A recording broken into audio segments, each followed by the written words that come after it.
Teacher na may ka-LDR, bumigay sa kanyang estudyante. Full Stories. Hi sa inyong lahat, ako si Ana, isa akong public school teacher. At high school ang aking tinuturuan. May boyfriend ako kaso nasa malayong lugar na siya. Kaya naman sabik ako sa haplos at pagmamahal ng isang boyfriend. Ngunit okay lang sa akin yon at kaya ko naman magtiis kasi nalilibang naman ako sa pagtuturo sa aking mga estudyante. At samahan mo pa na isa kong estudyante na lihim palang may pagtingin sa akin. Kahit halos kalahati ang agwat ng mga edad namin, mabait siya sa akin at lagi niya akong inaalala. Kaya naman kahit may boyfriend ako na nasa malayo, ay hindi ko inasahan na mahuhulog din ang loob ko sa kanya. Ganito po nagsimula ang lahat kung paano bumigay ang isang gaya ko na teacher sa aking estudyante. Isang araw, habang naghihintay ako ng tricycle na masasakyan papunta sa school na aking pinapasukan, ay bigla na lang dumaan sa aking harapan ang estudyante ko na si Andrew habang nakasakay siya sa kanyang bisikleta. Agad niya naman akong tinawag at ito ang sinabi niya sa akin. "Ma'am Ana, halika na po. Angkas ka na sa akin para hindi ka na mahirapan mag-abang na masasakyan mo. Saka baka mamaya ma'am, maliit ka pa niyan. Halika na ma'am, sakay ka na. Mabagal lang naman ako magpatakbo ng bisikleta. Kaya ma'am, safe tayo makakarating ng sabay sa school." Nang sabihin yun sa akin ng aking estudyante, ay nag-isip muna ako kung sasabay ba ako sa kanya. Kasi unang-una, ayaw ko mabigyan yun ng kahulugan ng ibang tao, lalo na may boyfriend ako. Kaya naman agad ko siyang tinanggihan para wala maging issue sa pagitan naming dalawa. Andrew, sige na, mauna ka na. Maghihintay na lang ako ng tricycle na masasakyan ko. Nakakahiya kasi sa'yo, baka mamaya magkaroon pa tayo ng issue niyan eh. Lalo na, estudyante pa naman kita. Sige na, umalis ka na. Saka maaga pa naman, kaya hindi ako malilate niyan. Ikaw talaga, Ma'am Ana. Huwag mo nang isipin ng bagay na yon. Wala naman tayong ginagawa na masama. Saka ma'am, sasabay ka lang naman sa akin. Wala naman ako nakikita na mali doon. Sige ma'am, ganito na lang. Sumabay ka na sa akin ngayon pero doon lang kita ibababa sa may kanto. Paligo sa school para walang makakita sa atin na ibang tao. Halika na ma'am, sumakay ka na po. At dahil kaya na pa nga ako nag-aabang ng tricycle noon at ako'y nangangawit na din ng mga oras na yon, ay napilitan na din akong sumakay sa bisikleta ng aking estudyante na si Andrew. Sige na nga Andrew, isabay mo na ako dyan sa bike mo. Pero doon mo lang ako ibaba sa may kanto para walang makakita sa atin na ibang tao, okay? Sige ma'am, promise. Doon lang kita ibababa sa may kanto. Halika na ma'am, sakay ka na po. Sige Andrew, salamat At pagkatapos nun, ay agad na nga akong sumakay sa bisikleta ng aking estudyante. Hoy Andrew, dahan-dahan sa pagpapatakbo Baka mamaya mabangga tayo. Yes ma'am, dahan-dahan lang naman ako magpatakbo ng bike, kaya huwag ka na pong mag-alala Ma'am Ana. Sige, mabuti naman kung ganon. At pagkasakay ko sa bike ng aking estudyante, ay naging okay naman ako at komportable. Kasi banayad at maran nga lang siya magpatakbo ng bisikleta. At makalipas ay ilang sandali, ay nakarating na nga kami dun sa may kanto, malapit sa school.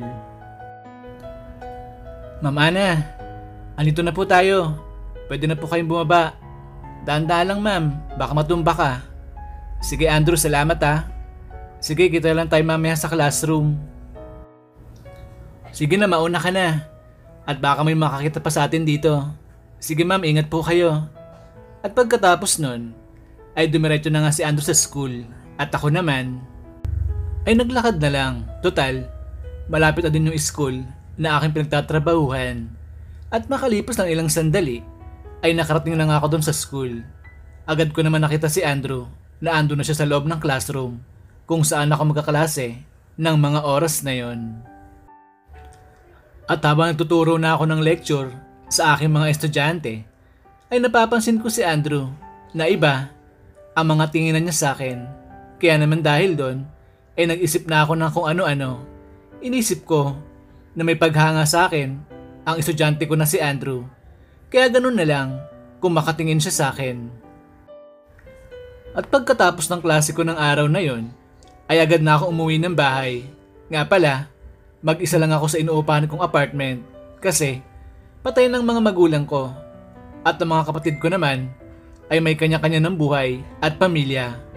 Bali sa aming 5 magkakapatid, ako na lang ang walang asawa. Kaya naman eto, mag-isa lang ako sa buhay.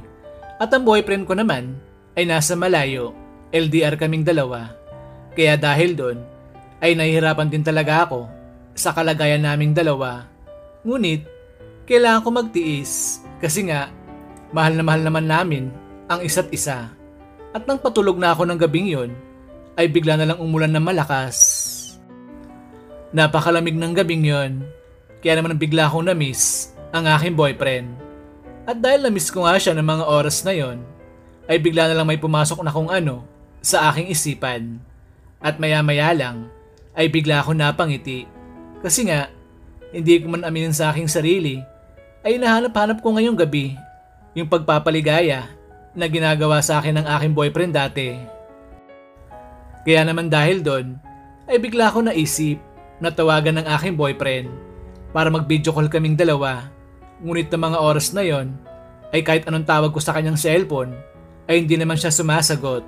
Kaya dahil doon, ay bigla ako nakadama ng lungkot at nasabi ko sa aking sarili, sayang kung kailan ko pa naman kailangan ng aking boyfriend, hindi ko siya makontak. Kaya naman ng gabing yon, ay biglang uminit ang aking ulo. At dahil sa minit ng ulo ko nun, ay nagpasya na lang akong matulog nun. At ang cellphone ko, ay pinatong ko na lang sa ibabaw ng lamesa, dun sa may bandang ulunan ko.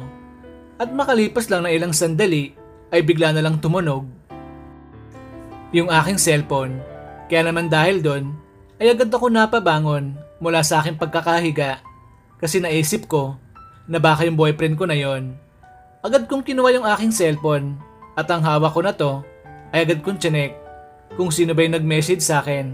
At pag-check ko ay bigla akong nalungkot kasi hindi ito ang aking boyfriend. Bagkos, ibang tao yung nag-chat sa akin. Nagulat ako sa nag-message sa akin ng mga oras na yon kasi nga hindi ko naman inaasahan na ako ay i-chat niya at i-add pa sa Facebook.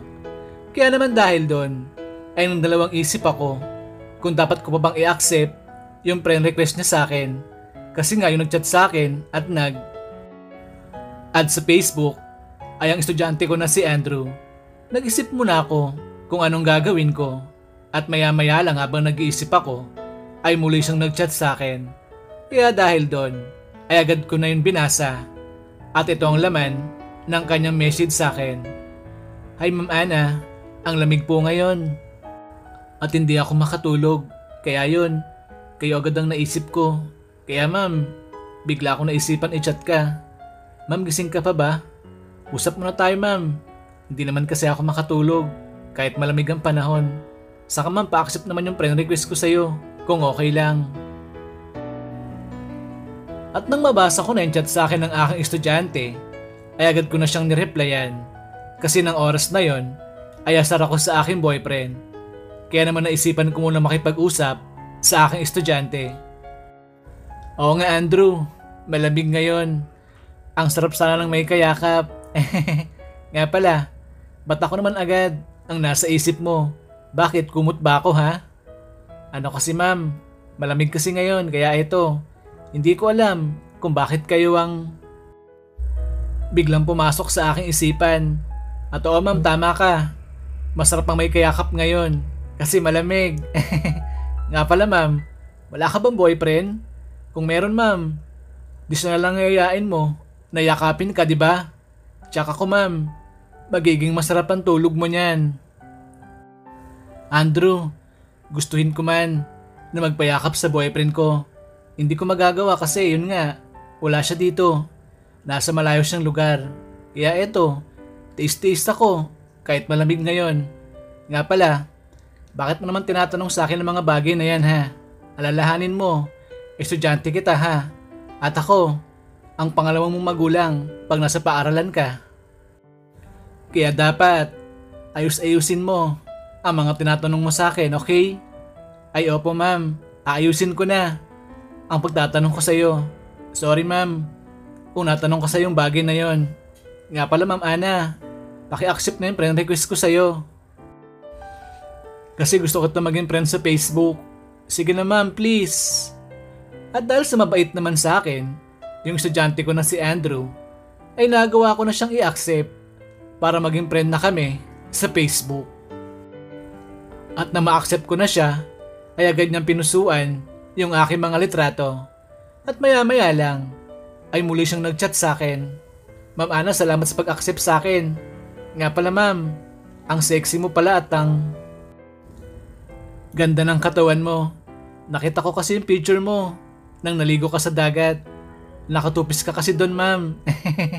Nakakaingit naman yung boyfriend mo ma'am kasi ang ganda mo po at ang sexy. Ay naku, matutuwa na sana ako sa'yo.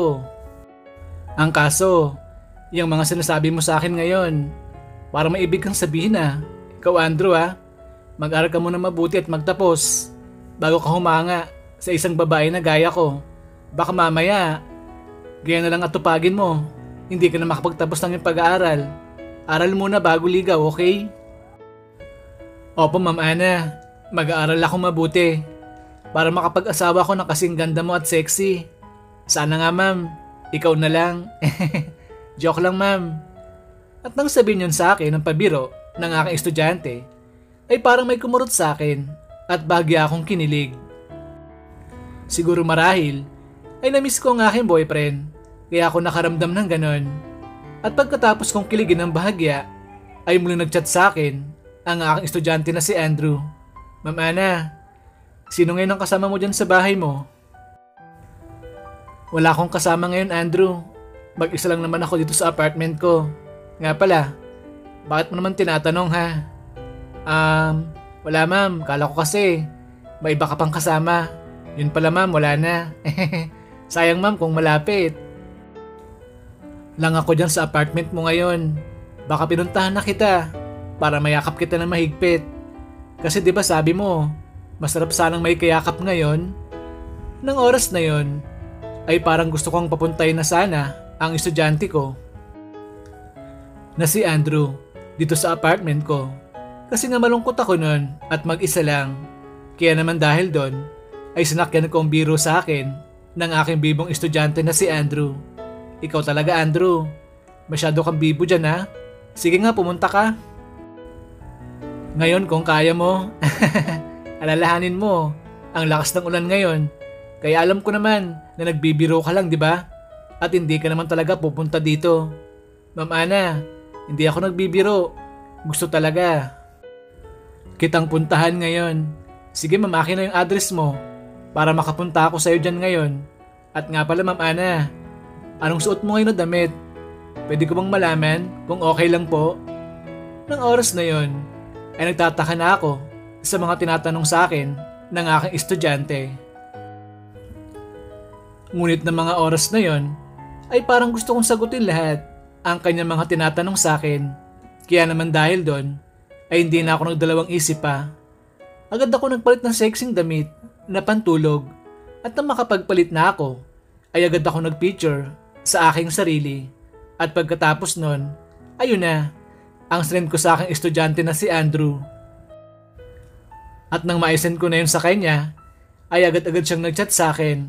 At eto, ang sinabi niya sa akin, "Wow Ma'am Ana, ikaw ba yan? Grabe po, napaka-sexy mo sa suot mong damit ngayon. Sige ma'am, akin na yung address mo para punta na ako dyan sa'yo ngayon. Kasi ma'am, gusto kita makita sa personal na ganyan mismong suot mo. Alam mo ma'am, matagal na kitang crush. Kaso alam ko, hindi naman tayo pwede kasi teacher kita at ako estudyante mo lang. Ma'am, pasensya ka na kung nasabi ko sa'yo ngayon ng bagay na yon. Kasi ma'am, ngayon lang ako nakatsyempo na makausap kita. Kahit dito lang sa chat. Sa personal po kasi, hindi ko yun kayang sabihin sa'yo. Nahihiya po kasi ako sa'yo." Ano ma'am, bibigay mo ba sa akin yung address mo para makapunta na ako dyan ngayon sa apartment mo? Nung sabihin yun sa akin ng aking estudyante, ay hindi na ako nagulat doon kasi halata ko naman na hinahangaan niya ako kasi nga iba ang mga kilos at tingin niya sa akin pag kami magkaharap na dalawa. Kaya naman dahil doon ay natuwa ako kasi sa edad ko na nasa 30s na ay nahangaan pa din ako ng isang teenager na gaya ni Andrew. Nang oras na yon ay hindi ko alam kung bakit nais ko din na papuntahin si Andrew sa aking apartment. Kaya naman, agad ko nang binigay sa kanya yung address ko para siya makapunta na at kami ay magkasama ng dalawa. Sige Andrew, bibigay ko na sa iyo yung address ko at yung paghanga mo sa akin. Mamaya natin pag-usapan, okay? Nga pala, ano bang gagawin mo dito sa apartment ko at gusto mo akong puntahan na? Kasi ma'am, yun nga, di ba sabi mo kanina gusto mo na may kayakap kasi malamig? Ngayon at malakas ang ulan. Kaya eto ma'am, kahit malakas ang ulan susuungin ko para sa'yo para mayakap kita ngayon. Ay nako, ibang klase ka talaga mag-isip. Mura pang isip mo. Pero okay, sige. Ibibigay ko sa iyo ang address ko kasi mukhang atat na atat ka na makapunta dito sa apartment ko. O ay ng address ko. Wait na lang kita dito, okay? Mag-iingat ka pala at sana pumunta ka nga at hindi ka nagsisinungaling sa akin kasi oras na hindi ka pumunta ngayon, magagalit. Ako sa iyo, lalo na kailangan ko ngayon na makakasama. Sige Ma'am Ana, pangako. Pupunta po ako dyan sa iyo ngayon. Pakihintay na lang po ako Mga 10 PM po. Andiyan na siguro ako. Okay, sige. Ingat ka Andrew. At pagkatapos ng pag-uusap namin ng aking estudyante, ay parang bigla ako nasabik na makita siya at makapunta dito sa aking apartment. Kaya naman, agad ako nagpabango at nag-ayos ng aking sarili. At habang inihintay ko si Andrew, ay bigla ako napaisip kung bakit ba pumayag ako na pumunta siya dito sa aking apartment. At ang nakakahiya pa na ginawa ko ay agad-agad ako nag-send sa kanya ng aking sexing litrato. Kaya dahil doon ay bigla ako naimasmasan at sinabi ko sa aking isipan na mamaya pag andyan na si Andrew, hindi ko na lang siya lalabasin kasi mukhang hindi yun tama. Kasi nga may boyfriend ako at isa pa, estudyante ko lang siya. Kaya dapat hindi ko siya pinapunta dito sa aking tirahan. Marahil kanina ay nabigla lang ako sa aking desisyon. Kaya ako nagpadalos-dalos na gawin ang bagay na yon. At isa pa malamang, namimiss ko lang ang aking boyfriend kasi nga hindi ko siya makontak kanina. At dahil sa bumalik na ako sa aking ulirat, ay agad kong binura yung litrato na sinend ko kay Andrew kanina. At pagkatapos nun, ay agad ko siyang binilak sa Facebook. At pagkatapos kong gawin ang bagay na yon, ay agad ako nagpatay ng ilaw para palabasin na walang tao dito sa loob at saka na ako natulog ng oras na yon. At habang nakahiga na ako, ay ayaw akong dalawin ng aking antok. Siguro marahil ay naisip ko yung mga pinagsasabi ko kanina kay Andrew. Kaya naman dahil sa mga nasabi ko na yon, ay nahiya talaga ako sa aking sarili. At makalipas na isang oras, ay hindi pa din ako dinadalaw ng antok. Kaya naman dahil doon, ay nadinig ko na yung pagtawag ni Andrew mula sa labas ng aking apartment. Kaya naman nataranta na ako ng mga oras na yon at hindi ko alam kung ano nang gagawin ko at kung dapat ko ba siyang labasin. At paglipas na ilang mga minuto, ay tawag pa din ang tawag si Andrew mula sa labas. Ako naman ay dinedma ko lang siya habang ako ay nakadungaw sa kanya mula sa bintana ng aking kwarto. Nang oras na yon ay napakalakas ng ulan kaya kitang-kita ko na basang-basa na si Andrew ng ulan. Kaya naman dahil doon ay bigla ko na konsensya at parang gusto ko na siyang labasin para siya ay makapasok na sa aking apartment. Ang kaso ayaw ko at parang joke lang sa akin ang lahat na mga nasabi ko kanina sa kanya. Kaya naman nagmatigas talaga ako at siya hindi ko pinapasok at pinansin. Kaya naman pagkalipas ng halos kalahating oras na pamamalagi niya sa labas, ay kusa na din siyang umalis. Habang siya ay basang-basa ng malakas na ulan at ang wala na si Andrew sa labas. ay bigla ako nakonsensya kasi pakiramdam ko ay pinagtripan ko lang siya at pinagmukhang tanga. At ang masaklap pa doon ay binalak ko pa siya sa Facebook. Ngunit wala na akong magagawa sa bagay na yon kasi nga hindi ko naman ginusto na gawin yun sa kanya. Kaya ang bala ko ay hihingi na lang ako sa kanya ng tawad bukas pag nagkita kaming dalawa. At pagkatapos nun ay pinilit ko ng matulog kasi bukas ay may pasok pa ako sa school. Kinaumagahan pagising ko ay agad ako nag-asikaso ng aking sarili at ang okay na ako ay agad na akong umalis at ako ay nagtungo na sa aking trabaho. At ang ando na ako sa paaralan ay laking gulat ko kasi wala doon si Andrew. Kaya naman dahil doon ay nagtaka ako kasi never pang nalate si Andrew sa aking klase. Kaya naman bigla ako napaisip at nasabi ko sa aking sarili na, naku, baka galit sa akin si Andrew kaya hindi siya pumasok ngayon sa aking klase. Nang oras na yon ay napabuntong hininga na lang ako at wala na ako nagawa kundi ituloy ko na lang ang aking pagtuturo. At pagkatapos ng aking klase ay agad na ako umuwi at gaya kinabukasan ay wala muli si Andrew. Hindi na naman siya pumasok sa aking klase. Kaya dahil doon ay nagtaka na ako at nag-alala para sa kanya kasi naisip ko baka mamaya ay nagkasakit na siya. Gawa nga nang nabasa siya ng malakas na ulan na nagpunta siya sa aking apartment ng isang gabi. Kaya ang ginawa ko ay naghintay pa ako ng ilang araw para makita si Andrew. Ang kaso 5 araw nang lumilipas ay hindi pa din siya nakakapasok. Kaya dahil doon ay agad na ako nagtanong sa aking mga estudyante kung may nakakaalam ba ng bahay nila Andrew. Mabuti na lang may isang kaklase siya na alam ang bahay niya at minsan na daw siyang nakapunta sa bahay ni Andrew.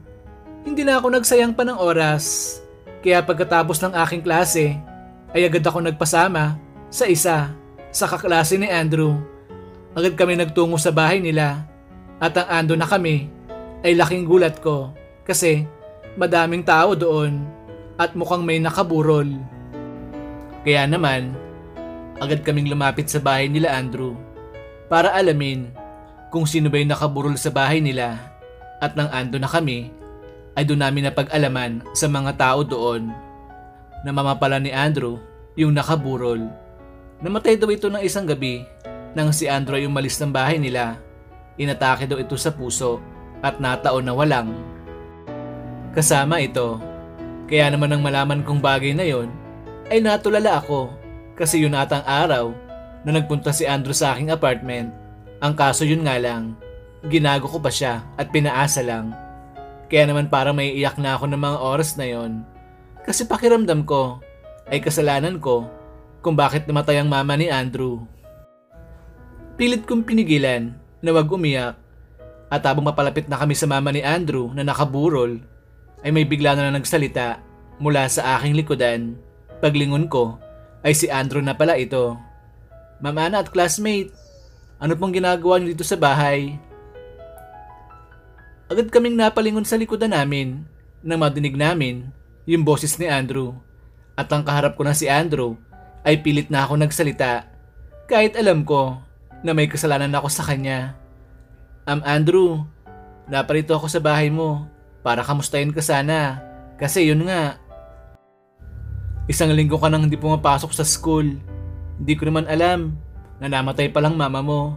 Andrew, nakikaramay ako sa'yo sa pagkawala ng mama mo. Sana lakasan mong loob mo ngayon. Alam ko, hindi ka okay ngayon at mabigat yan sa loob mo. Pero sana magpakatatag ka ha. Ma'am Ana, hindi ko po alam kung paano ko ngayon magiging matatag kasi wala na si mama. Mag-isa na lang ako sa buhay. Ma'am Ana, si mama lang ang natitira kong pamilya. Tapos eto, kinuha pa siya sa akin ngayon. Ma'am Ana, hindi ko na po alam ang aking gagawin.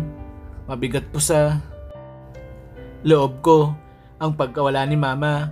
Siguro, kung hindi lang ako umalis ng gabing yun, baka hindi namatay si mama. Nadala ko sana siya agad sa ospital.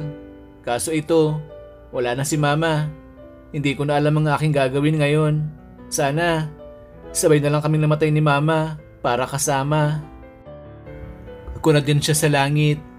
Ang hirap kasi mag-isa ka lang, lalo na si mama lang, yung bumubuhay sa akin. Paano na ako ngayon? Wala na magpapakain sa akin at magpapaaral. Ma'am Ana, baka huminto na po ako sa pag-aaral. Pagkalibing ni mama, maghahanap na ako ng trabaho na mapapasukan ko. Kasi pag hindi ko yun ginawa, mapapalayas din ako dito sa tinitiran ko ngayon. Umuupa lang kami ni mama dito. Kaya yun po, dapat na ako magtrabaho para buhayin kong aking sarili. Saka na ako mag-aaral pag may sapat na ipon na ako. Nang madinig ko yung sinabi ni Andrew sa akin, ay awang-awa ako sa kanya.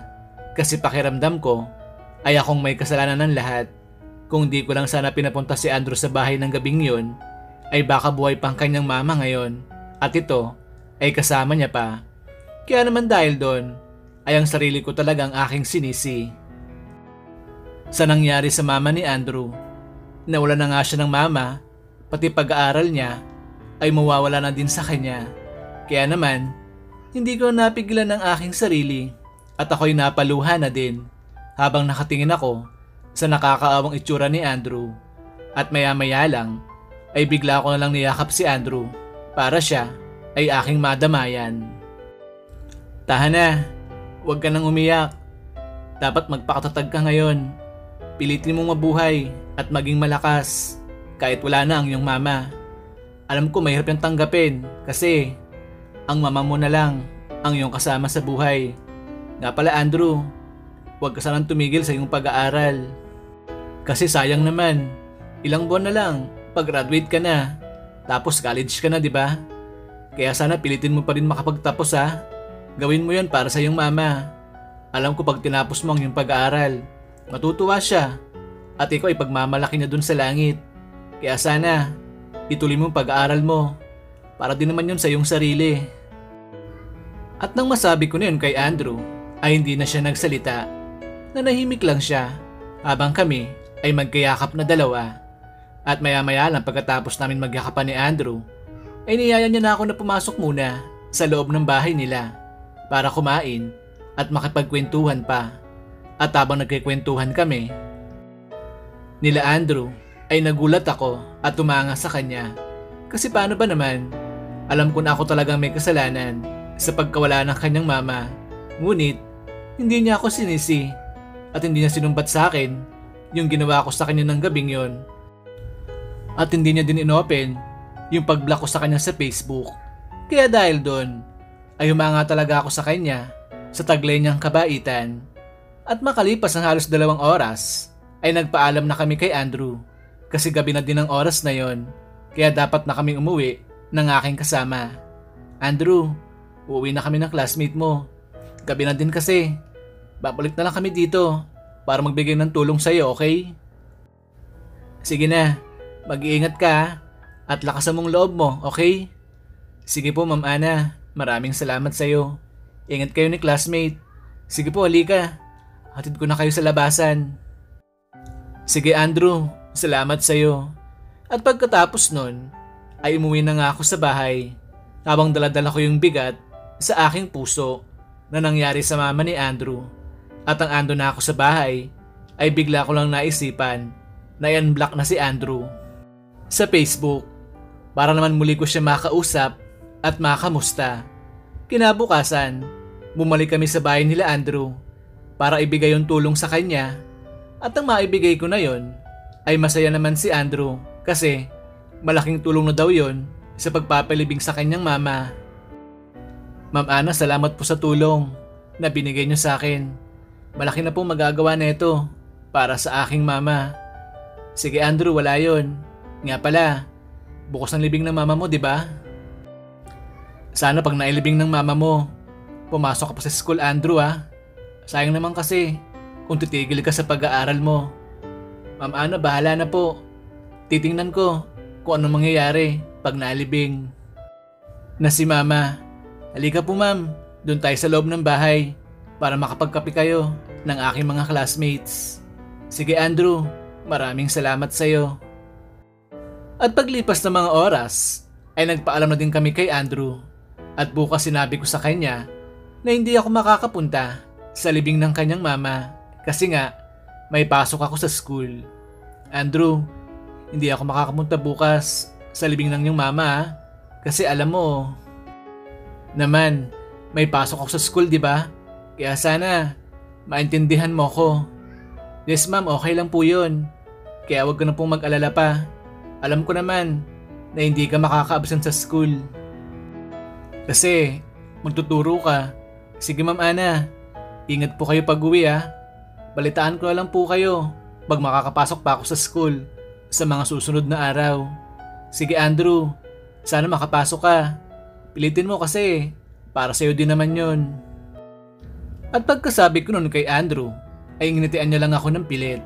Kaya naman, agad din kaming umalis nun. Fast forward tayo, at paglipas ng 3 araw, pagkatapos malibing na mama ni Andrew, ay nagtaka ko kasi hindi pa din siya pumapasok. Binigyan ko pa siya ng ilang mga araw kasi nga alam ko naman na masakit mawalan ng taong mahal sa buhay. Ngunit, lagpas na 1 linggong lumipas ay wala pa din siya. Hindi pa din siya pumapasok sa school. Kaya naman, dun ko na naisipan na i-chat siya para kamustahin. Ang kaso kahit i-chat ko siya ay hindi naman siya sumasagot sa akin. Kaya naman dahil doon ay nagpasya na akong puntahan muli siya sa kanyang tinitirahan. At pagpunta ko doon ay nagulat ako kasi hindi na doon nakatira si Andrew doon. Umalis na daw siya doon kasi hindi niya na daw kayang bayaran yung upa sa bahay. Lumipat na daw ito at ang masakla pa doon ay wala namang makapagturo sa akin kung saan ba siya lumipat. Kaya dahil doon ay bigla akong nakadaman ng lungkot para kay Andrew. At dahil wala na si Andrew sa dating bahay na tinitirahan niya, ay wala na akong nagawa pa kundi umalis na lang at umuwi na sa aking apartment. Pag uwi ko, ay agad kong minessage si Andrew para tanungin siya kung saan na ba siya ngayon. Ngunit kahit anong message ko sa kanya ay wala naman sumasagot. Kaya dahil doon ay bigla ako nalungkot. Ngunit wala na akong magawa ng oras na yon kundi ituloy na lang ang aking buhay. At ako ay humingi na lang ng tawad sa Diyos at kay Andrew. Lumipas pang mga linggo, hindi na talaga nagpakita o pumasok si Andrew sa paaralan. Kaya dahil doon ay nanghinayang ako kasi matalino pa naman siya at active sa klase. At isa pa, 3 buwan na lang kasi pag-graduate na sana siya ng senior high school. Ngunit sinayang niya lang yon.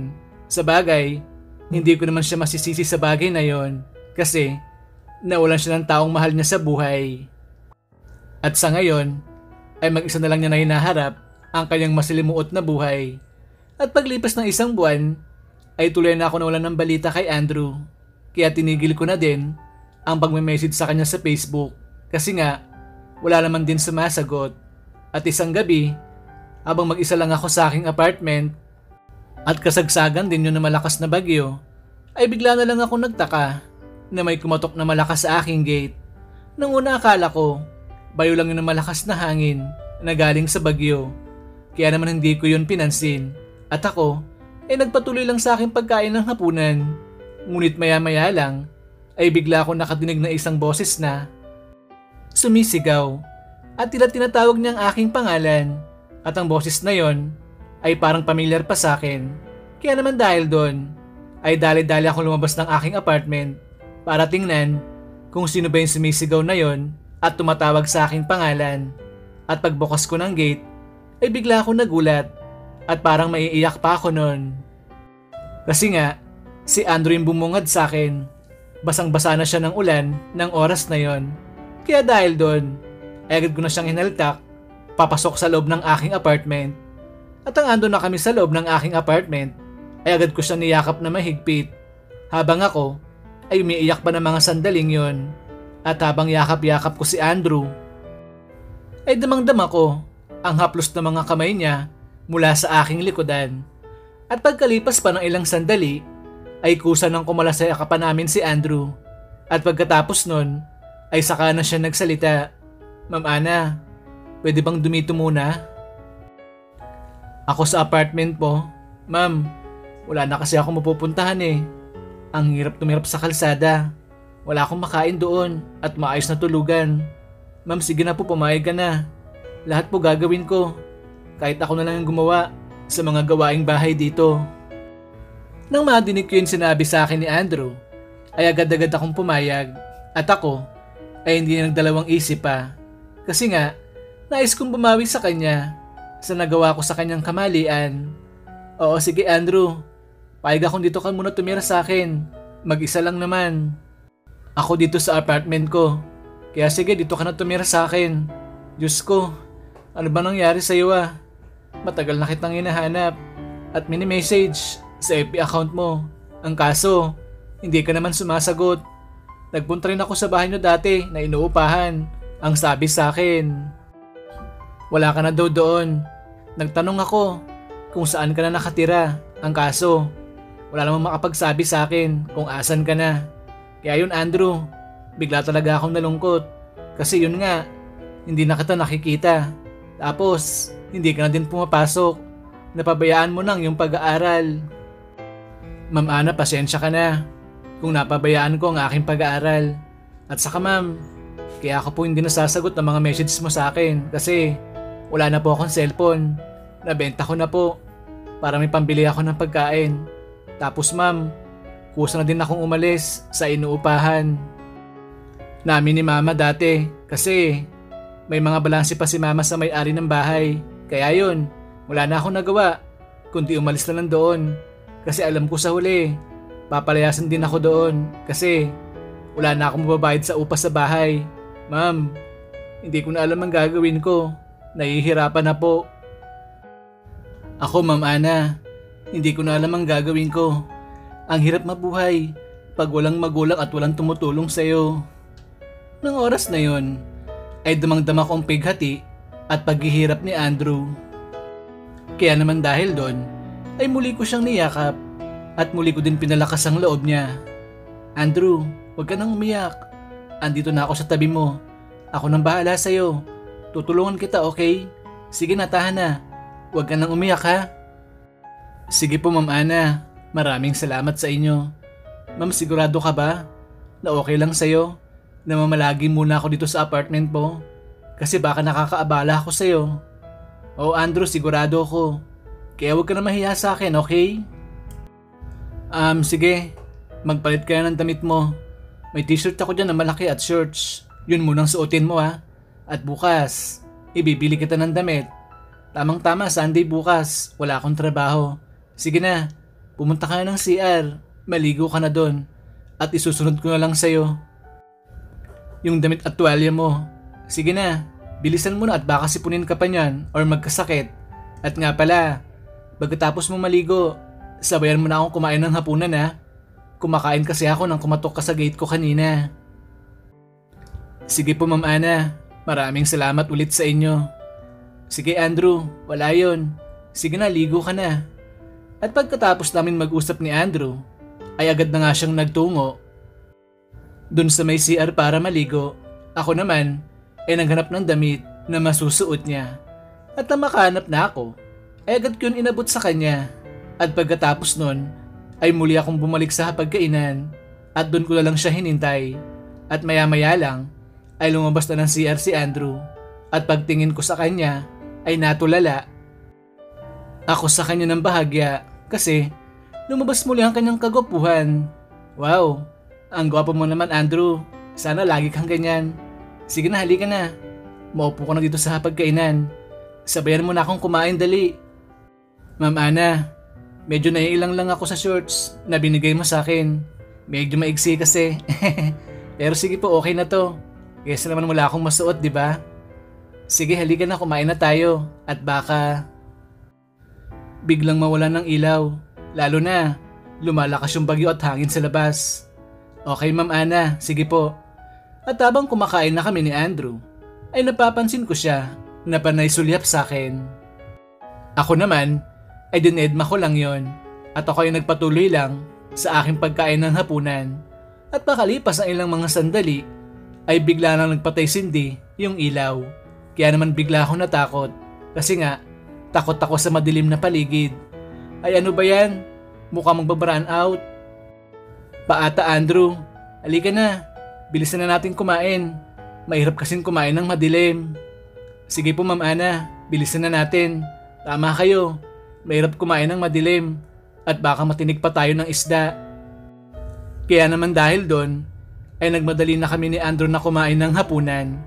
At pagkalipas na ilang mga minuto, ay mabuti naman natapos na kaming kumain at hindi kami naabutan ng brownout.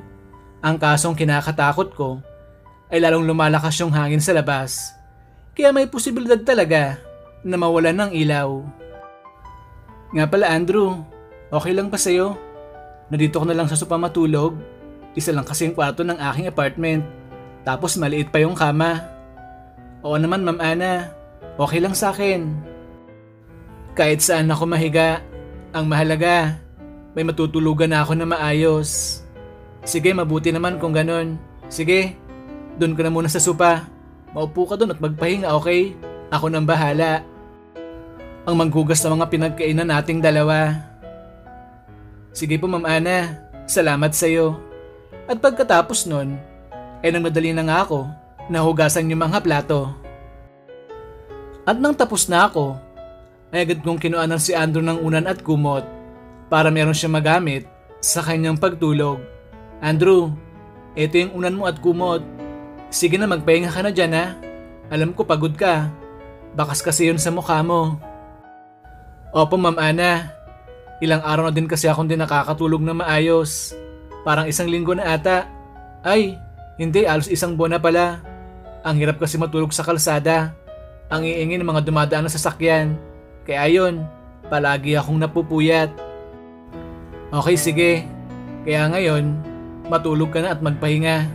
Para makabawi ka, di ba? Masarap ngayon matulog. Malakas ang ulan at malamig.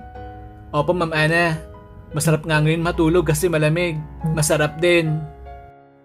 Siguro pag may kayakap. Nang sabihin niyo ni Andrew, ay nagpatay mali siya na lang ako. Kasi baka mamaya, kung saan pa yun mapunta. Sige na Andrew, good night na. Matulog na tayo. Sige po Ma'am Ana, good night din sa'yo. At pagkatapos ng tagpong yun, ay agad na nga ako nagtungo sa aking kwarto. Ngunit, bago ako matulog nun, ay nag-shower muna ako at nagpalit ng sexy damit na pangtulog. At nang makapagpalit na ako, ay agad na din ako natulog at nagpahinga. Ang kaso habang nakahiga ako, ay hindi ako makatulog kasi nga, ang lakas ng ulan at hangin ng mga oras na yon. Kaya naman, nanatiling dilat pa ang mga mata ko habang ako'y nakahiga at maya-maya lang ay bigla lang namatay yung ilaw. Kaya dahil doon ay bigla ako napasigaw ng malakas. Nadinig ni Andrew yung malakas kong pagsigaw. Kaya naman, dali-dali siyang pumasok sa loob ng aking kwarto at ako ay agad niyang kinamusta. Ma'am Ana, ano po nangyayari sa inyo? Okay lang ba kayo? Oo Andrew, okay lang ako. Pero gaya ng sinabi ko sa iyo kanina, takot ako sa madilim na paligid. Kaya yun, bigla ako napasigaw ng malakas. Andrew, baka pwede. Dito ko na lang matulog sa tabi ko. Samahan mo ko. Hindi kasi ako makakatulog pag ganito kadilim tapos wala akong kasama. Kaya sige na, tabi na tayo matulog. Ma'am, sure ka ba na tabi tayo matulog dyan sa kama mo? Maliit lang kama mo ma'am. Magsisiksikan na tayong dalawa dyan. Baka mamaya, maipit pa kita or madaganan. Okay lang yan Andrew, ang mahalaga. Ngayon may kasama ako sa pagtulog. Paano halika na, tabihan mo na ako dito. Ang dilim, wala akong makita. Okay sige Ma'am Ana, eto na. Atabi na po ako sa'yo. Sige ma'am, usog na kayo doon para hindi kita maipit.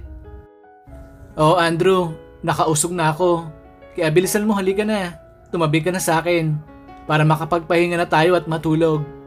At pagkasabi ko nun sa kanya, ay tumabi na nga siya sa akin. At habang kami nakahiga, ramdam kong pagdikit ng kanyang braso sa aking bewang. Ngunit, hindi ko lang yun pinansin at ako'y natulog na lang ng mga oras na yon. At kinaumagaan ng magising ako, ay laking gulat ko kasi nga, nakayakap na sa akin si Andrew gamit ang dalawa niyang mga kamay. At ang masaklap pa doon, ay nakalapit ng mukha niya sa aking muka at parang halos magkatigit na ang aming mga labi. Kaya dahil doon ay napatitig ako kay Andrew at nang laking aking mga mata. Ngunit na mga oras na din na yon ay gusto ko sana siyang gisingin. Pero ba't ganon, hindi ko magawa. Pakiramdam ko ay masaya ako at gusto ko ang pagyakap na ginagawa sa akin ni Andrew ng mga sandaling yon. Kaya naman, hinayaan ko lang si Andrew na yakapin niya ako. At maya-maya lang, habang nakayakap sa akin si Andrew at ako naman ay nakatitig sa kanyang muka, ay bigla ako nagulat kasi bigla na lang dumilat ang kanyang mga mata. Kaya dahil doon ay nagkatitigan kaming dalawa at habang gano'n ang senaryo ay bigla na lang ngumiti sa akin si Andrew ng matamis. Ako naman ay biglang nahiya sa kanya at parang namula ako kasi nga napakaganda ng ngiti niya sa akin ng mga oras na yon at pakiramdam ko ay nabighani ako sa kanyang pagngiti sa akin. At dahil wala akong imik ng sandaling yon ay bigla nagsalita si Andrew at eto ang kanyang sinabi sa akin. Ma'am Ana, good morning po. Kanina ka pa pagising, ma'am? Andrew, hindi naman. Kakagising ko lang din ngayon. Hindi lang ako makatayo at makagalaw kasi nakayakap ka na sa akin. Yung mga kamay mo, nakahawak sa aking magkabilang bewang. Ayaw naman kitang gisingin kasi ang sarap ng tulog mo. Ay, sorry po Ma'am Ana. Hindi ko kasi napansin. Akala ko, unan yung kayakap. At nahahawakan ko. Ang lambot po kasi ng bewang mo, Ma'am Ana. Sige po ma'am, bangon na po tayo. Sorry ulit ma'am, kung nakayapos ako sa mga bewang mo. Ang lamig po kasi kagabi, kaya ayun. Di ko siguro namalayan na nayakap ko na kayo. Ganun ba Andrew? Sige, okay lang yon. Tama ka naman. Malamig nga kagabi gawa ng bagyo at malakas na ulan at hangin. Sige na, bangon na tayo kasi maghahanda pa ako ng almusal natin. At nga pala, di ba? Sinabi ko sa iyo kagabi, bibili tayo ng mga damit mo para may maisuot ka. Opo ma'am, sige po. Salamat ulit. At pagkatapos nun, ay agad na nga kaming bumangon ni Andrew. At pagbangon namin, ay bigla na lang napatitig sa akin si Andrew. Kasi paano ba naman, nakalimutan ko na sexing. Dress na damit na pantulog pala ang aking suot nun. Kaya ganun na lang pala. Kung makatitig siya sa akin, ako naman ay hinayaan ko lang siya natitigan niya ako kasi parang gusto ko din ang tagpong yon. At maya-maya lang ay bigla nagsalita si Andrew at eto ang sinabi niya sa akin. Ma'am Ana, sa wakas, nakita na kita ng personal na ganyan ang suot mo. Wow, napaka-sexy mo ma'am at ang ganda. Ayan po yung suot mo, di ba? Na nag-send ka sa akin ng picture sa cellphone. Ma'am Ana, gusto ko po yung suot mo ngayon. Bagay na bagay sa'yo. Hindi ko alam kagabi na ganyan palang suot mo ma'am. Ay ganon? Sige, salamat sa papuri mo sa akin Andrew. Bakit Andrew? Kung nalaman mo kagabi pa lang na ganitong suot ko, ano naman ang gagawin mo? Ma'am, baka mas niyakap pa kita nang mas mahigpit pa. At nga pala Ma'am Ana, bakit hindi mo ako nilabas na nagpunta ako dito sa apartment mo ng nakaraang buwan? Tapos ma'am, binalak mo ba ako sa Facebook? Pwede ko bang malaman ang dahilan mo, Ma'am Ana? Yun ba Andrew? Ano kasi, kaya ako nagawa sa yung bagay na yon. Kasi nabigla lang ako at alam mo naman 'di ba na may boyfriend ako. At saka masyado kang bata para sa akin. Halos kalahating agwat na edad mo sa akin. Kaya yun, napag-isip-isip ko na hindi yun tama. Kaya ang ginawa ko, hindi. Nalang kitang nilabas nun at pinansin. Andrew, patawarin mo ako sa nagawa ko sa'yo. At saka patawarin mo rin ako kasi akong may kasalanan kung bakit namatay ang mama mo. Siguro, kung di lang kita nun pinapunta dito sa apartment ko, baka naligtas mo ang mama mo. At siya'y buhay pa ngayon. Andrew, sorry. Kasalanan ko nangyari sa mama mo. Sana mapatawad mo ako ngayon. Sana hindi ka galit sa akin. At nang masabi ko na yun kay Andrew, ay bigla niyang hinawakan ang aking magkabilang mga pisngi.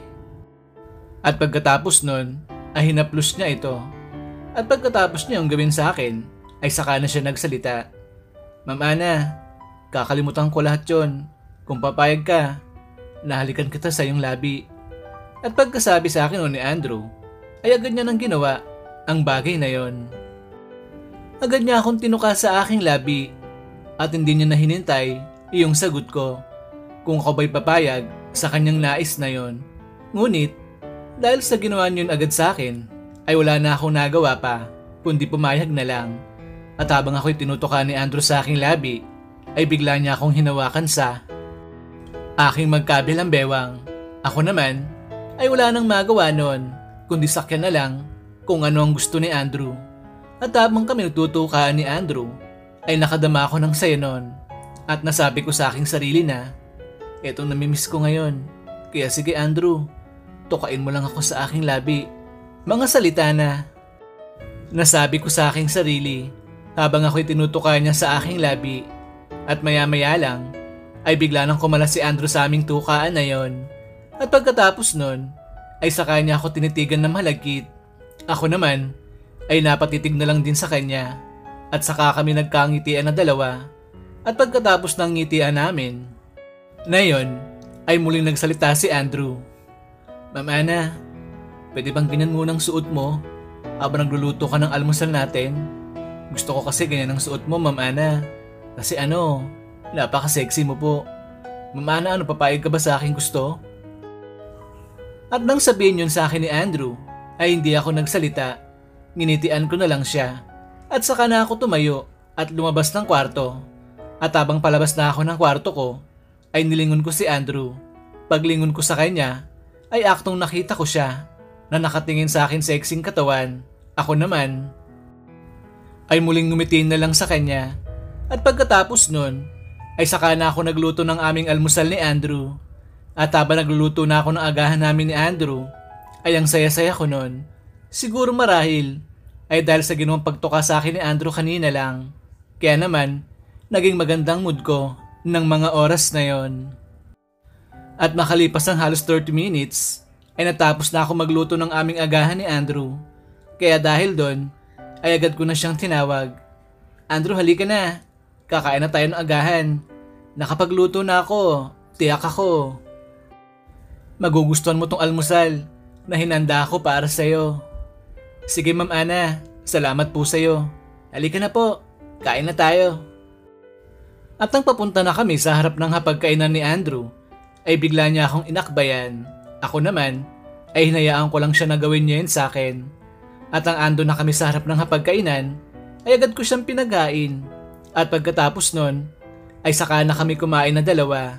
At habang kami ay kumakain, ay muli kong tinanong si Andrew kung ako ba ay napatawad niya na sa nagawa kong kasalanan sa kanya. Andrew, napatawad mo na ba ako sa nagawa ko sa iyong kasalanan? Kasi hanggang ngayon, sarili ko pa din ang sinisisi ko sa pagkawala ng mama mo. Ma'am Ana, huwag mo nang sisihin ang sarili mo. Okay na po yun, napatawad na kita. Di ba sabi ko sa iyo kagabi, pag pumayag ka na tukain kita sa iyong labi, ay okay na sa akin, mapapatawad na kita. Saka Ma'am Ana, wala ka namang kasalanan, kaya huwag mong sasihin ang iyong sarili. Kasi ginusto ko din naman na puntahan ka ng gabing yon para makita ko ang kaseksiyan mo Ma'am Ana. Kaya mag-move on na lang po tayo pareho. Baka hanggang doon na lang talaga ang buhay ng aking mama. Sige po Ma'am Ana, kain na tayo. Ang sarap po ng luto mo, mapaparaming kain ko na ito. Sige Andrew, salamat naman. At hindi ka galit sa akin. At mabuti naman, nagustuhan mo yung niluto ko para sa'yo. Opo Ma'am Ana, nagustuhan ko po. Lahat po ng lulutuin mo, kakainin ko yan. Kasi sure ako masarap yun.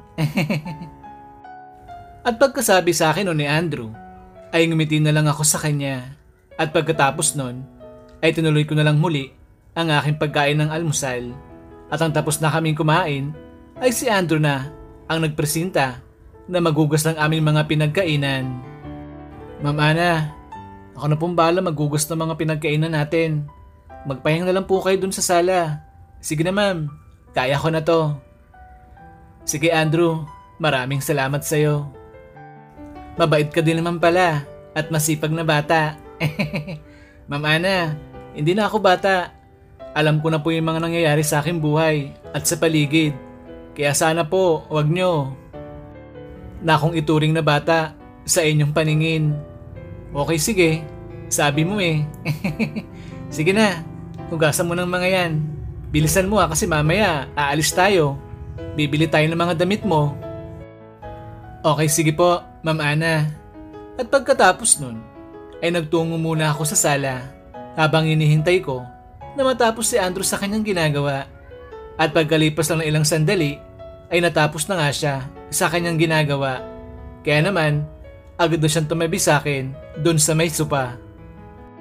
Ma'am Ana, tapos na po ako maghugas ng mga plato. Aalis na ba tayo? Ang kaso ma'am, paano pala to? Wala akong pang-alis na damit. Baka hindi po ako makasama sa inyo. Aba, oo nga no. Sige, wait lang. Ganito na lang. Diyan sa labasan, may tiyanggian dyan ng mga damit. Diyan na lang kita ibibili ng isang pares. Tapos, yun ang susuotin mo para makabili tayo ng damit mo sa mall. Kasi, hindi ko naman alam ang mga gusto mo na damit. Kaya dapat kasama talaga kita, di ba? Sige na, dito ka na muna ha. Punta muna ako dyan sa tiyangge, dyan sa labasan, para mabili kita ng isang pares na damit na panlakad. Sige Ma'am Ana, ingat ka po ha. Ay ma'am, hindi ka pa nagpapalit ng damit mo. Huwag mo pong sabihin na aalis ka, na ganyan ka-sexy yung suot mong damit. Ma'am, magpalit ka na muna. Hindi ako papayag na ganyan ang suot mo. Tapos lalabas ka ng bahay. Baka mamaya, lumuwa yung mga mata ng mga lalaki na makakasalubong mo at makakakita sa'yo. Wow, concerned ka pala sa akin, Andrew. Siyempre ano ka ba? Magpapalit ako no? Ang totoo niyan, 2 pa lang kayo ng BF ko ang nakakita sa akin ng ganitong suot ko. Kaya Andrew, napakaswerte mo. Mapalad kang nilalang. Oo nga ma'am, maswerte talaga ako sa'yo. Sana balang araw magkaroon ako ng tsansa sa'yo. Ang kaso alam ko naman, nasuntok sa buwan ang mangyaring bagay na yon. Sige na po, magpalit kaya ng damit mo Ma'am Ana, para makabili kaya ng damit ko na panlakad. At pagkatapos yung sabihin sa akin ni Andrew, ay hindi na lang ako nag-react kasi nga ayaw ko siyang paasahin. Lalo na, may boyfriend ako ngayon. Siguro, kaya lang ako pumayag kagabi na mahalikan niya ay para mapatawad niya ako agad sa nagawa ko sa kanyang kasalanan. Kaya naman, nangako ako sa aking sarili na hindi na yung maulit pa. Kasi nga, hindi kami bagay ni Andrew sa isa't isa. At pagkatapos ko maisip ang bagay na yon, ay agad na ako nagpalit ng damit ko. At na makapagpalit na ako, ay agad na akong umalis para makabili na ng damit ni Andrew. At na makabili na ako, ay agad ko na yung binigay sa kanya. O Andrew, ito na yung damit mo at pantalon. Pakisukat mo nga, sana kasya sa'yo at sana magustuhan mo. Sige po Ma'am Ana, maliligo na ako para masukat ko na yung binili mo sa akin. Diba ngayon na din tayo aalis? Oo Andrew, ngayon na nga. Sige na, bilisan mo na maligo. Kasi pagkatapos mo, ako naman na maliligo. Sige Ma'am Ana, salamat po. At makalipas lang na ilang sandali, ay natapos na ngang maligo si Andrew. At yung damit at pantalon na binili ko sa kanya, ay parang kasya naman sa kanya at bagay. Ano Andrew, nagustuhan mo ba yung binili ko sa'yo ha? Opo Ma'am Ana, nagustuhan ko naman po siya. Maganda po at komportable naman ako. Sige na Ma'am Ana, ikaw naman ang maligo para makaalis na po tayo.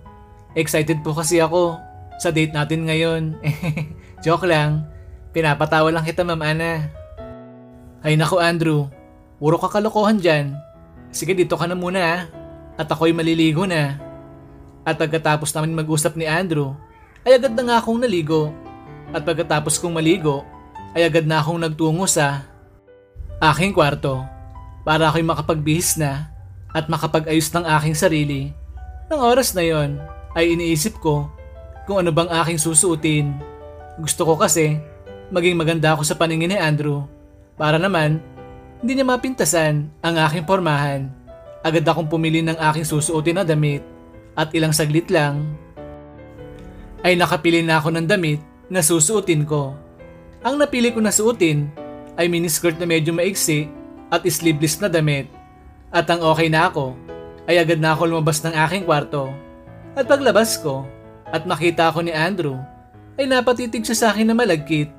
At sabay sabi sa akin ang salitang to, "Wow, Ma'am Ana, ang ganda-ganda mo po. Bagay na bagay sa'yo yung suot mo ngayon. Ma'am Ana, ibang-iba ka po pag nag-aayos ka. Mas lalo kang gumaganda at sumisexy. Ikaw talaga, Andrew. Ang lakas mo ng bola. Mabuti pa umalis na nga tayo para maagdan tayo makauwi dito sa bahay." "Ma'am Ana, hindi naman ako nang bobola. Totoo lahat ng sinasabi ko sa'yo. Kaya sana ma'am, maniwala ka naman oh." "Oo na, sige na. Naniniwala na ako sa'yo. Sige na, umalis na tayo." "Sige ma'am, alis na po tayo." At pagkatapos nun, ay umalis na nga kami ni Andrew ng bahay. At nang nasa jeep na kami, ay napansin ko yung lalaki na kaharap namin na panay sulyap sa aking mga hita. Napansin naman agad yun ni Andrew, kaya ang ginawa niya ay pinausog niya ako sa bandang unahan at sa kanya tinakpan ng dala niyang panyo ang aking mga hita. Nang oras na yon, ay natouch ako sa ginawa niya kasi napaka-concern niya sa akin at pagkatapos niyang gawin ang bagay na yon, ay bigla niya akong hinawakan sa aking bewang at ang isa niya namang kamay ay nakawak sa aking isang kamay. Nang oras na gawin yun sa akin ni Andrew, ay napatingin lang ako sa kanya at ako ay hindi na nag-react pa. Naisip ko, kaya siguro ginawa yun ni Andrew para protektahan niya ako sa lalaki na yon at gusto niyang palabasin na wag mong agawin at titigan ng aking girlfriend. Napangiti na lang ako ng tagpong yun kasi effective naman yung ginawa niya na yon. Kasi yung lalaki ay umiwas na nakakatingin sa akin at parang nahiya na siya sa kanyang ginagawa kanina. At nang makababa na kami ng jeep, ay agad ako nagpasalamat kay Andrew. Si Andrew naman ay nginitian niya lang ako at sabayayan na sa akin sa loob ng mall. At ang nasa loob na kami ng mall, ay agad namin binili ni Andrew yung lahat ng damit na kanyang kailangan. At pati uniform niya sa school ay binili ko na din. Kasi nga, nakausap ko na yung principal kanina, pumayag siya na papasukin pa si Andrew sa school. Kahit halos isang buwan na siyang hindi nakakapasok, mabuti na lang ay naawa at nalinawagan yung principal sa aking mga sinabi sa kanya tungkol sa nangyari kay Andrew. Ngunit ang bagay na yon ay hindi pa alam ni Andrew. Ngayon ko palang balak sabihin sa kanya. "Ma'am Ana, bakit andito tayo sa bilihan ng mga uniform? Sino pong bibilhan mo?" "Eh di ikaw, Andrew, ang bibilang ko ng uniform." "Huwag ka na magtaka kasi okay na. Nakausap ko na yung principal ng school kanina. Pinaliwanag ko sa kanya yung nangyari tungkol sa iyo. Tapos yung pumayag naman siya na makabalik ka ulit sa klase. Bibigyan ka lang daw ng special projects na ibang teacher mo. Tapos ako bilang advisor mo, mag-iisip pa ako kung anong special project ang ibibigay at ipapagawa ko sa iyo. Ano Andrew, masaya ka ba ha? Na muli ka makakabalik sa eskwela?" "Ma'am Ana, opo. Masaya ako. Masayang-masaya ako. Ma'am, salamat po sa iyo. Napaka-bait mo po sa akin. Hayaan mo ma'am, lahat ng kabutihan na pinapakita at ginagawa mo para sa akin. Lahat po yun ay susuklian ko. Ma'am Ana, salamat ulit." "Oo Andrew, sige. Huwag ka na maiyak dyan. Ginawa ko lang naman ang bagay na yon para maging maayos ang buhay mo. Kasi kung hindi ka makakapag-aral, wala mangyayari sa buhay mo. Lalo na ngayon, mag-isa ka na lang sa buhay. Kaya dapat magpursige ka na makapagtapos ng iyong pag-aaral, okay? Sige na, wag ka nang umiyak dyan. Pinagtitinginan ka na ng mga tao." "Sige Ma'am Ana, hindi na ako iiyak. Basta ma'am, balang araw, makakabawi din ako sa'yo." At pagkatapos sabihin yun sa akin ni Andrew, ay nginitian ko na lang siya. At saka na kami bumili ng kanyang damit at uniform sa school. At ang mabili na namin lahat ng kailangan ni Andrew, ay nagpasya muna kaming kumain ng tanghalian. At ang tapos na kaming kumain, ay nag-ikot-ikot muna kami ni Andrew sa mall. At pagsapit ng hapon, ay nagpasya na kaming umuwi. Ang kaso na pagdaan namin sa sinihan, ay nakita ko si Andrew doon na nakatingin at parang gusto niyang manood ng sine. Kaya naman, Agad ko siyang niyaya. Andrew, lika. Nood tayo ng sine. Gusto mo bang manood ha? Gusto ko sana, Ma'am Ana. Ang kaso, balang bayad dyan alam ko. Saka ma'am, sa buong buhay ko, hindi pa ako nakakanood ng sine. Mahal kasi. Ganun ba? Di halika na. Manood na tayo ng sine. Sagot ko dali. Sigurado ka ba, Ma'am Ana, na manonood tayo ng sine? Nakakahiya na kasi sa'yo. Ang dami mo nang binili na damit para sa akin. Tapos ito, manonood pa tayo ng sine na mahal ang bayad. Ay nako, ang dami mong satsat, Andrew. Oo nga, manonood tayo, halika na dali. Kung ayaw mo magbago pa ang aking isip. Sige Ma'am Ana, halika na po. Sa wakas, makakanood na din ako ng sine. May bonus pa kasi kayo ang kasama ko. At pagkatapos nun, ay agad ko nang hinawakan ng isang kamay ni Andrew, papasok ng sinihan. At ang ando na kami sa loob ng sinihan, ay agad kami naghanap ng aming mauupuan. At ang makahanap na kami, ay agad na kaming naupo doon. At kita ko sa mukha ni Andrew ang kanyang saya habang siya'y nanonood ng sine. Ako naman ay masaya din kasi nga napasaya ko siya. At maya-maya lang, habang kami nanonood ng sine, ay bigla ko lang naramdaman na inakbayan na pala ako ni Andrew at ang ulo niya ay sinandal niya sa aking balikat. Nang oras na yon, ay hindi ko siya nagawang pigilan kasi nga pakiramdam ko ay ayos lang naman sa akin yung ginawa na yon ni Andrew.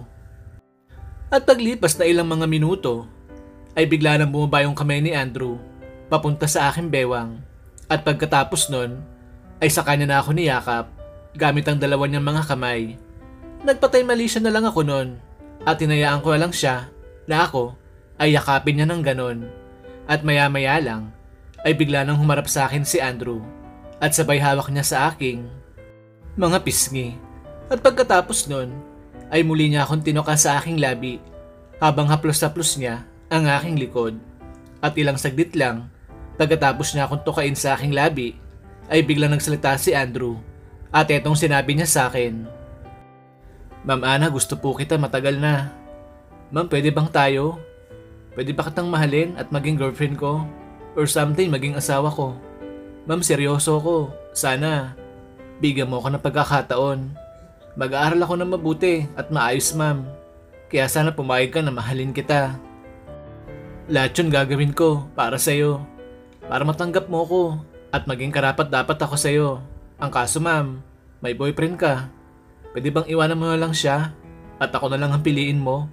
Sige na Ma'am Ana, pakiusap naman oh. Kasi matagal na kitang gusto. At lagi kitang naiisip. Lalo na sa araw-araw. Ma'am Ana, I love you po. Mahal po kita. Nang sabihin yun sa akin ni Andrew, ay hindi naman ako nagulat doon. Kasi matagal ko nang alam na gusto niya ako. Ang kaso dinededma ko lang yon.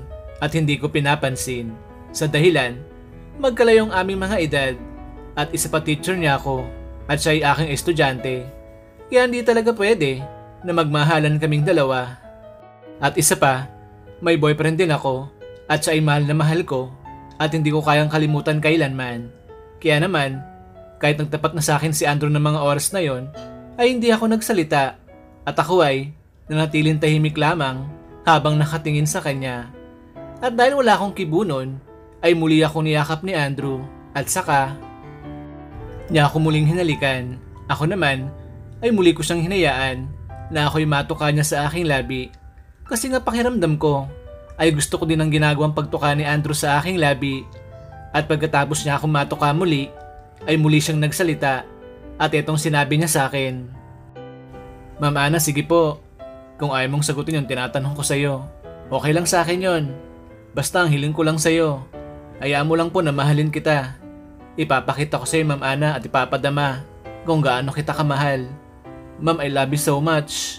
Ikaw na pong gusto ko makasama sa aking pagtanda. Nang sabihin yun sa akin ni Andrew, ay muli niya akong niyakap. Ako naman ay natiling walang imik.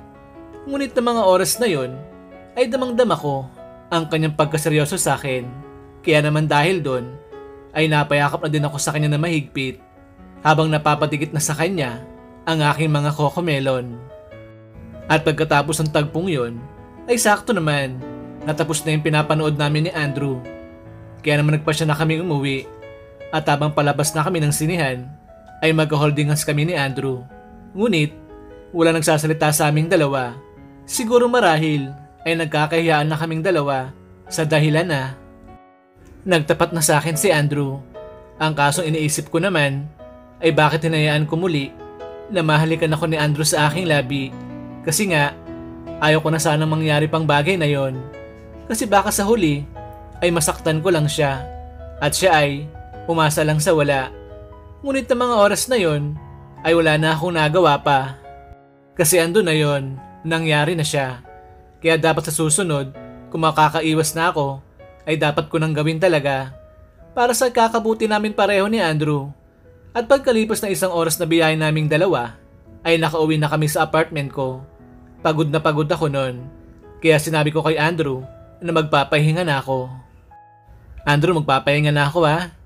Bahala ka na dyan sa mga damit mo. Ikaw na mag-ayos, okay? At saka nga pala, pagkatapos mong ayusin yan, matulog ka na ha. Kasi bukas, sasabay ka na sa akin. Papasok ka na ulit sa school. At nga pala, ayun yung plancha. Bahala ka na din magplancha ng uniform mo, okay? Sige na, magpapahinga na ako. Sige po, Ma'am Ana. Maraming salamat sa iyo sa lahat po ng binigay at tinulong mo sa akin. Sige po, magpahinga ka na, ma'am. At pagkatapos siya masabi sa akin ni Andrew, ay agad na akong pumasok sa aking kwarto. At pagkatapos nun, ay saka na ako nahiga. At hindi ko na namalayan na nakatulog na pala ako dahil sa aking pagod. At paglipas na ilang mga oras, ay bigla ako nagising dahil sa tawag ng kalikasan. Kaya naman, agad akong bumangon para pumunta ng CR. At pagkatapos kong umihi, ay tingnan ko si Andrew dun sa sala sa may sopa.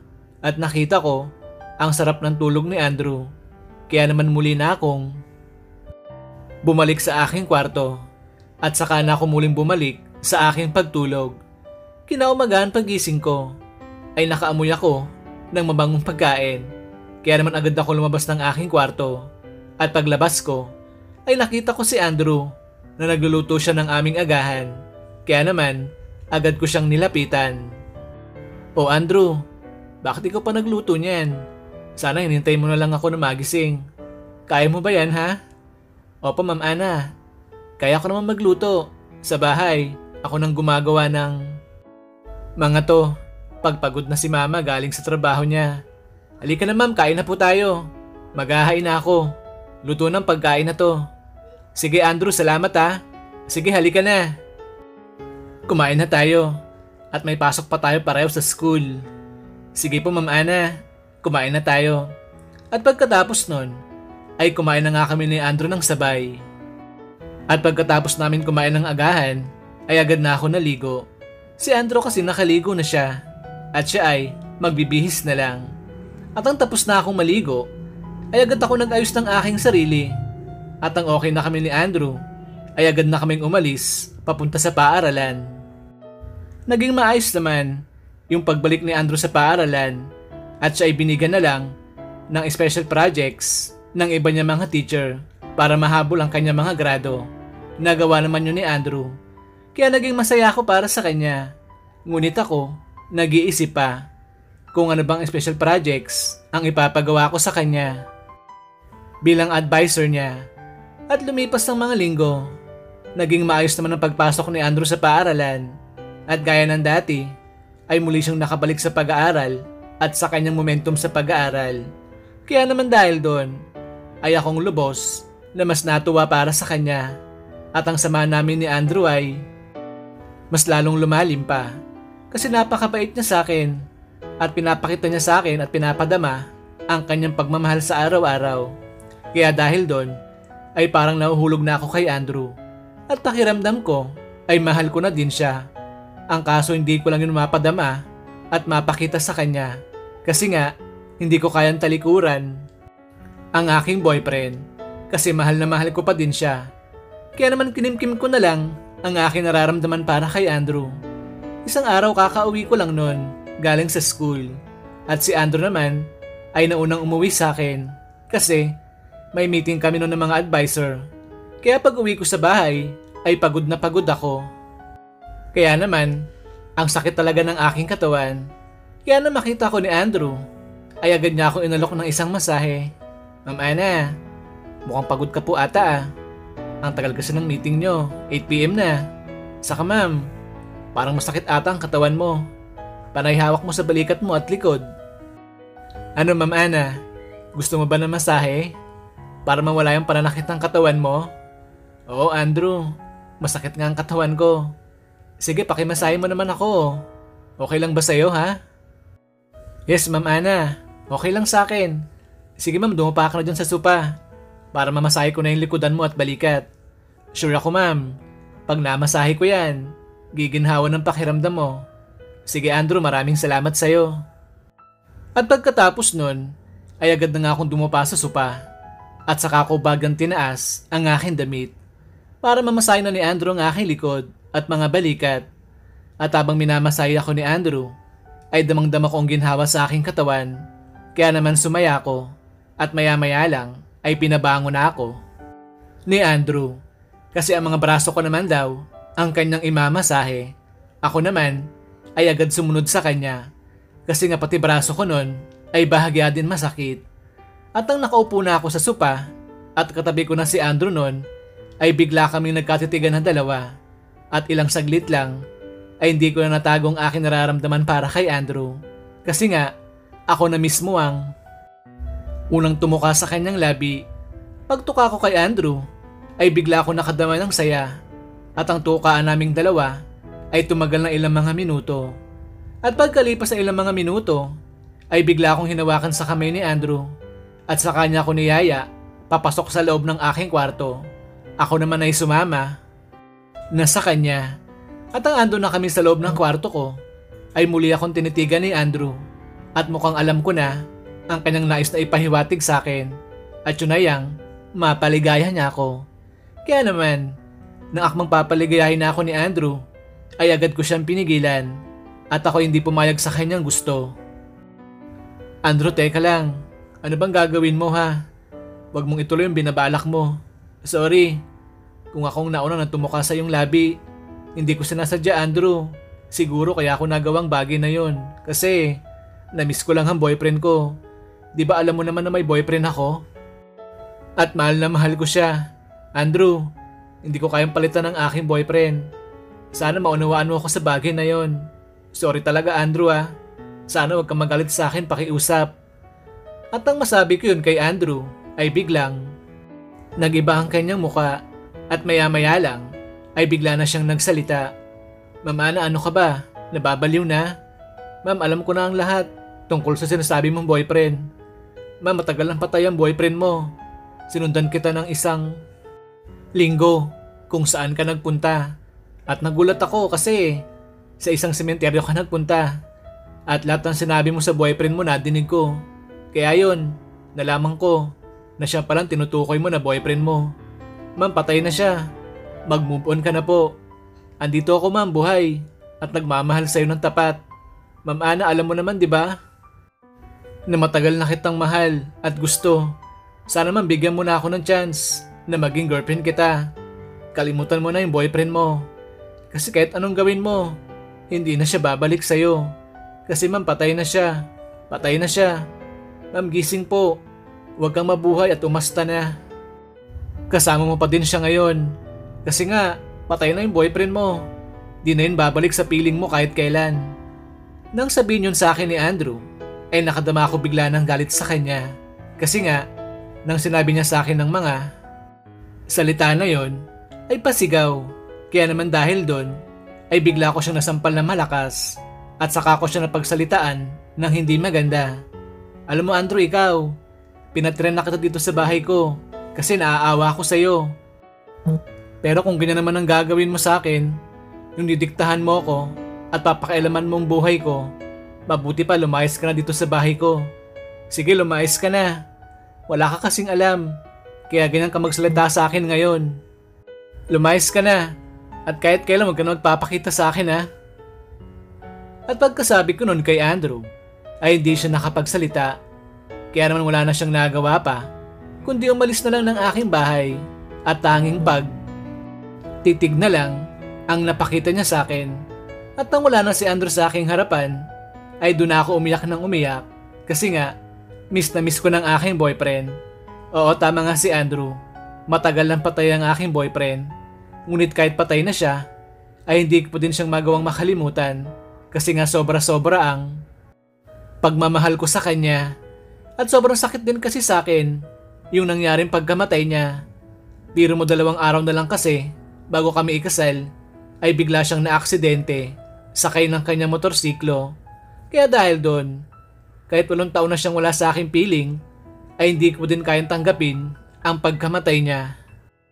Kaya naman, pag may nangliligaw sa akin at may nagtatanong kung may boyfriend ako, ay agad kong sinasabi na meron para naman agad na akong iwasan ng mga lalaki na nais magtangka namang ligaw sa akin.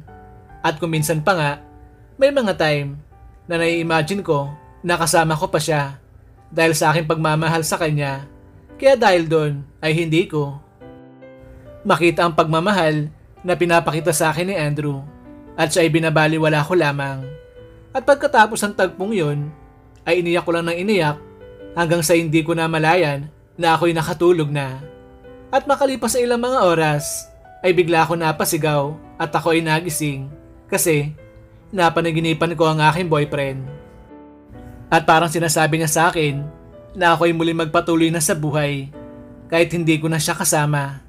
At parang pinapahiwatig niya sa akin na muli ako magmahal para ako ay muli daw sumaya at may kasama sa akin pagtanda at makabuo ng masayang pamilya. Kaya naman dahil doon ay bigla akong umiyak at parang di ko kayang gawin yung nais mangyari ng akin na mayapang boyfriend. Ngunit maya-maya lang ay bigla akong napag-isip na maaaring tama nga ang aking boyfriend. Kasi kung mabubuhay lang ako sa kahapon at nakaraan ay walang mangyayari sa aking buhay at ako ay hindi magiging masaya nun. Kaya naman dahil doon ay napatigil ako sa aking pag-iyak at bigla ko naalala si Andrew. Yung lalaking matagal na nagmamahal sa akin, ngunit hindi ko binigyan ng importansya. Kaya naman, agad ako lumabas ng bahay para tingnan sana si Andrew kasi baka mamaya andyan pa siya sa labas at siya hindi pa nakakalayo. Ngunit paglabas ko sa bahay ay wala na siya doon, malamang ay nakalayo na siya at muli na naman siyang magiging palaboy gaya ng dati. Kaya dahil doon ay bigla akong naawat na konsyensya sa ginawa kong pagpapaalis kay Andrew. Kaya naman, agad ko siyang hinanap kahit gabi na ng mga oras na yon. At paglipas ng mga oras na paghahanap ko kay Andrew ay hindi ko siya nakita. Kaya dahil doon ay napilitan na lang ako umuwi ng aking apartment kasi nga pahating gabi na din yon. At ang ando na ako sa aking apartment ay nakadama ako ng lungkot kasi nga bigla ako naalala si Andrew. Kaya naman dahil doon ay sinabi ko sa aking sarili na bukas ay hahanapin ko muli si Andrew. Bahala na kung masagasaan ng oras ng aking trabaho. Ang mahalaga ay mahanap ko si Andrew bukas. Kaya naman ng gabing yon ay pilit ako natulog kahit hindi ako makatulog.